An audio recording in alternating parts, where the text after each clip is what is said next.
గౌతమి స్నానాన కడదేరుదామన్నా మొనసి చెన్నీళ్లలో మునుగలేను.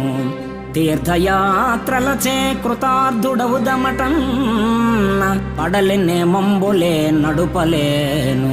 దాన ధర్మముల సద్గతిని చెందుదమన్న ఘనముగా నా యొద్ద ధనము లేదు.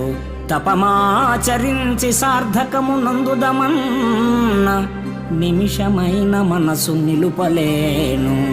కష్టముల కోర్వ నా చేతగాదు, నిన్ను స్మరణ చేసేదనా యథాశక్తి కొలది. భూషణ వికాస శ్రీధర్మపుర నివాస దుష్ట సంహార నరసింహ దురిత దూర. ఓ తాపస మందార, గౌతమ మహర్షి తపో సంకల్ప సంజాతయై గౌతమీ నదిగా పిలువబడే గోదావరి